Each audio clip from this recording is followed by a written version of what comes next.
¿qué tal? Buenas tardes para Producciones Creagen, aquí nuevamente con nuestro amigo Genaro. Bueno, aquí yo me encuentro nuevamente, retorné a Calima, ¿no? Estaba por provincia, por el departamento de Huánuco. Toda esta pandemia nos encontramos por allá. Y muy feliz y contenta nuevamente de reencontrarme con todo mi público maravilloso, ¿no? De acá de Lima, de diferentes lugares, ¿no? Renecita, ¿cómo te ha tratado esta pandemia? Cuéntanos.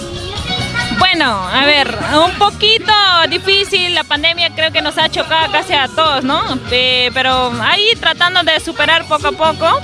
Hemos estado por allá, por Huánuco, por diferentes lugares, pero trabajando, no cantando, ya trabajando de otra manera, sustentando, ¿no? Mira tú, ¿y cómo está tu hijita todo esto? ¿Sigue cantando este tiempo? ¿Cómo ha estado?